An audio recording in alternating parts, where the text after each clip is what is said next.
I'm proud to introduce my friend Tim Elmore, who will be delivering today's word. I work side by side with Tim more than 2 decades, and I can promise you that he is someone you want to learn from.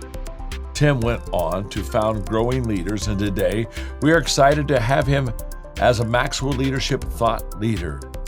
He has spoken to more than 500,000 leaders in business and schools around the world and has written 37 books. So he's ready to give you his wisdom today. Thanks, John. I am honored to be with you today. And the word I've chosen to talk about today is the word discipline.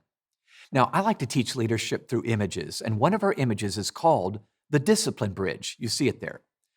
The discipline bridge reminds me that no matter where I want to get to in life, I'm probably going to have to cross a bridge called discipline.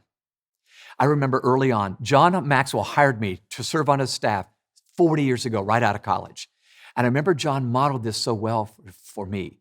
He said, don't you trust in some lottery mindset that you're going to win the lottery and not have to work a day in your life, or it's going to be some lucky day you have when somebody just gives you money. He said, it's going to have to be discipline. And boy, did he model that. He was up at the office earlier than anybody and probably stayed later than anybody. And I realized this man has gotten to where he is through discipline. It wasn't luck.